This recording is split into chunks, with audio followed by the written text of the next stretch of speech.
projet de restauration de rivières en Amérique du Nord. Si on n'ouvrait pas ces vannes-là, la rivière allait se refermer à ce niveau-ci.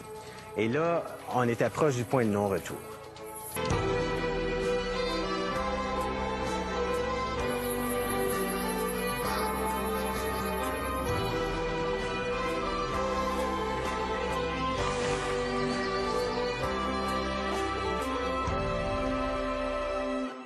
Ici Harold Duchesne, bonjour à vous tous, soyez les bienvenus à la Semaine verte. Récemment, au Nouveau-Brunswick, tout le monde ne parlait que de cela, le retour de la rivière Petit Kodiak. Cette rivière n'avait pas vraiment disparu, mais c'est tout comme. Pendant 40 ans, on a limité son débit de façon très importante pour contrôler l'inondation des basses-terres et aménager un pont. Résultat, pendant 40 ans, on a vu cette rivière agoniser. Aujourd'hui, elle reprend sa place.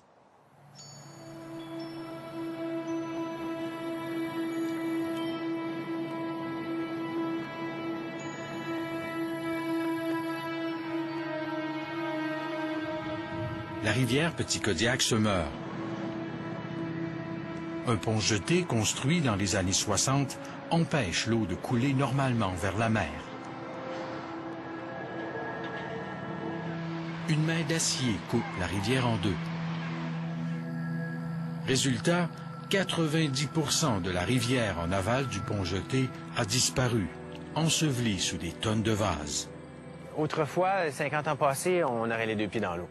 Donc, tout l'événement du pont jeté, ça crée beaucoup d'accumulation de sédiments.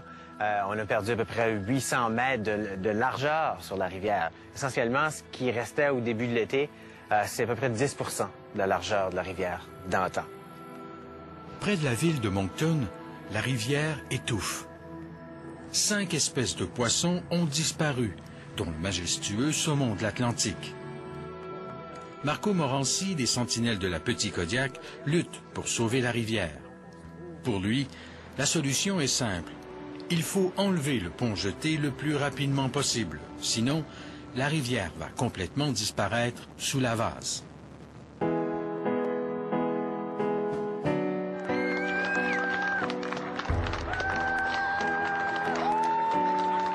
Le rêve de Marco Morancy se transforme en réalité. 42 ans après la construction du pont jeté, on laisse le libre passage de l'eau. Si on n'ouvrait pas ces vannes-là, la rivière allait se refermer à ce niveau-ci. Et là, on était proche du point de non-retour. Pour éviter la disparition complète de la rivière, le gouvernement n'avait plus le choix.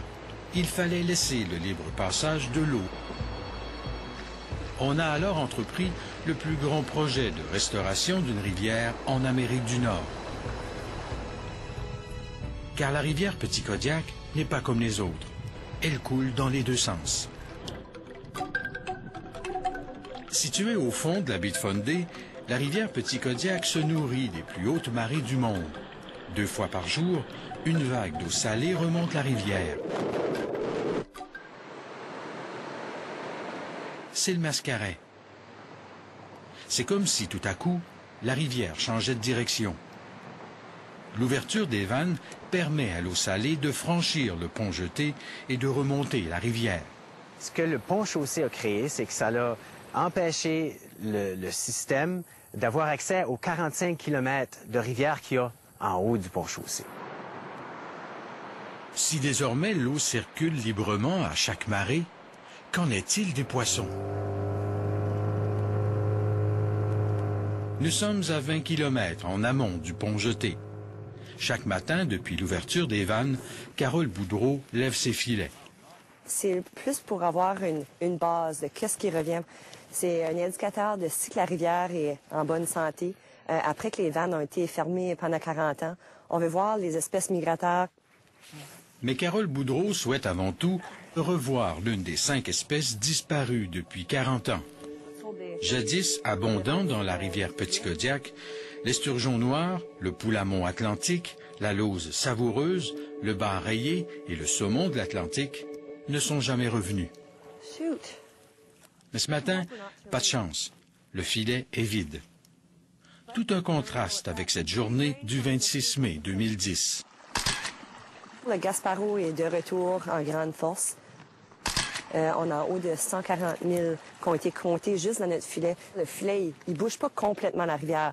Le but de ce recherche-site, c'est pas d'avoir tous les nombres, mais avec un indicateur d'une partie. Donc, avec les quelques qu'on a pognés, on peut avoir une indication de comment grosse est la population qui revient à la rivière. Jamais dans les 40 dernières années n'avait-on vu autant de Gaspareaux dans la Petit-Kodiak. Il y en avait tellement qu'ils ont attiré un visiteur inattendu. J'étais vraiment surpris. Il y avait un phoque qui s'est retrouvé. Donc lui, il a décollé de Fundy, il a fait toute la Petit-Kodiak, puis s'est retrouvé dans notre filet, puis il a mangé un petit peu de notre Gasparou. Donc lui, il a sorti quand il y avait la bédaine pleine. Non, c'est ça. Mais la plus belle surprise viendra quelques jours plus tard. Il y avait un esturgeon d'à peu près 6 pieds qu'ils ont trouvé, puis ça a quelques centaines de mètres d'ici du filet. Un esturgeon noir. Pour se rendre jusqu'ici, il a nécessairement traversé l'une des vannes du pont Jeté. C'est déjà un bon signe. Déjà, ça veut dire que la rivière est en train de se rétablir par elle-même. Mais juste de voir déjà dans la première année, quelques mois, quelques semaines, même après que les vannes ont été rouvertes, voir le retour du Gasparou, déjà ça, c'était énorme. Si l'ouverture des vannes a un effet bénéfique sur les poissons, elle provoque aussi des changements impressionnants en aval du pont Jeté. Voici la rivière Petit-Kodiak avant l'ouverture des vannes. La voici 5 mois plus tard. La rivière est plus large d'une trentaine de mètres par endroit. C'est exceptionnel. Mais qu'est-ce qui peut bien provoquer pareil changement en si peu de temps? Ce qui se passe, c'est quand la marée arrive, elle ramasse un côté. Puis elle fait beaucoup d'érosion d'un côté. Et quand la marée redescend, là, elle fait son travail sur l'autre côté. Alors, c'est pour ça que ça va peut-être aussi vite, parce que ça va les deux côtés en même temps. Même si ces changements sont visibles à l'œil nu, Jacques Pinter de la firme d'ingénieurs conseil EMEC est mandaté par le gouvernement pour surveiller et mesurer ces changements. On peut voir une rivière beaucoup plus vivante. Ce qui est évident qu'on peut observer à l'œil, c'est certainement que la rivière est en train de s'élargir. Mais la rivière ne fait pas que s'élargir. Ce bateau, équipé d'un sonar et guidé par satellite, repasse au même endroit à tous les mois. Ils sondent les profondeurs de la rivière Petit-Kodiak. On a fait notre sondage la dernière fois, là, juste à la pointe, là, on pourrait avoir du gros poisson. C'était direct à la pointe sur nos sonars. Ce qui n'est pas tellement évident, c'est aussi la rivière est en train d'être plus profonde. La rivière se creuse un nouveau lit. Elle est même plus profonde de 9 mètres à certains endroits. Alors, il y a toute cette cette énorme quantité d'eau, puis toute cette énergie-là prend tous les sédiments qui sont déposés sur les berges, puis dans le fond de la rivière, puis effectivement, c'est tout érodé vers la mer. Maintenant, la rivière est toujours en mouvement, donc les sédiments sont toujours en suspension. Étonnamment, les tests démontrent que malgré sa couleur brunâtre, il y a moins de sédiments en suspension dans l'eau de la rivière depuis l'ouverture des vannes. Tous ces changements, en si peu de temps, surprennent les observateurs. Et ça se passe beaucoup plus vite qu'on pensait. Tout le monde donnait, bon, OK, avant qu'on voit des changements, ça va prendre 20 ans, 30 ans. Mais non, déjà cet été, après 3 mois, tous les gens qui marchent sur le bord de la rivière, et ils viennent la voir tous les jours, ils constatent des changements quotidiens. Mais le plus gros changement reste encore à venir. Le pont Jeté sera remplacé par un vrai pont, avec un tablier long de 225 mètres. Le nouveau pont permettra le libre passage d'un volume d'eau 5 fois supérieur au pont Jeté actuel. Ce qui va permettre à beaucoup plus, un plus grand volume d'eau de traverser. Ce qui va aussi permettre à toutes les espèces de poissons de traverser. Donc, on peut s'attendre que dans 15-20 ans, où on se tient tout de suite, ça sera de nouveau la rivière. En seulement quelques mois, la rivière Petit-Kodiak démontre des signes de recouvrement exceptionnels. Mais certaines espèces de poissons auront besoin d'un peu d'aide. Avec l'effort de beaucoup de groupes environnementaux, est-ce qu'on peut remettre des poissons comme le saumon, la lauce savoureuse, peut-être les donner un petit coup, une petite aide, on pourrait dire, Je suis pas mal sûre que dans 10 ans d'ici, ça va être complètement différent. On va revoir la rivière dans son état qu'elle était peut-être 50 ans passés.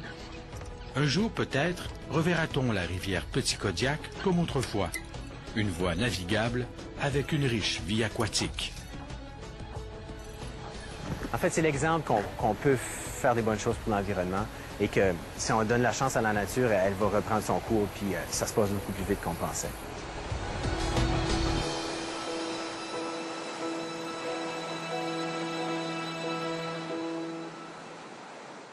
Le mascaret, c'est-à-dire l'arrivée de l'eau salée de la baie de Fundy dans la rivière Petit Kodiak, fait varier subitement son niveau d'eau lors de la marée montante.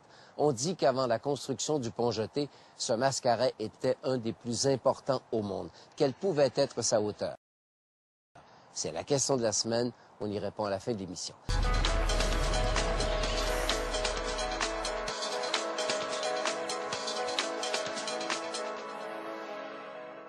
On répond maintenant à la question de la semaine.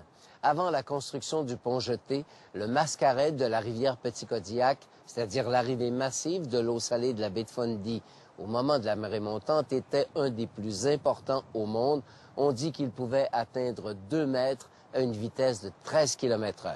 Voilà. Merci beaucoup de votre présence aujourd'hui. Portez-vous bien. On se dit à la semaine prochaine. Au revoir.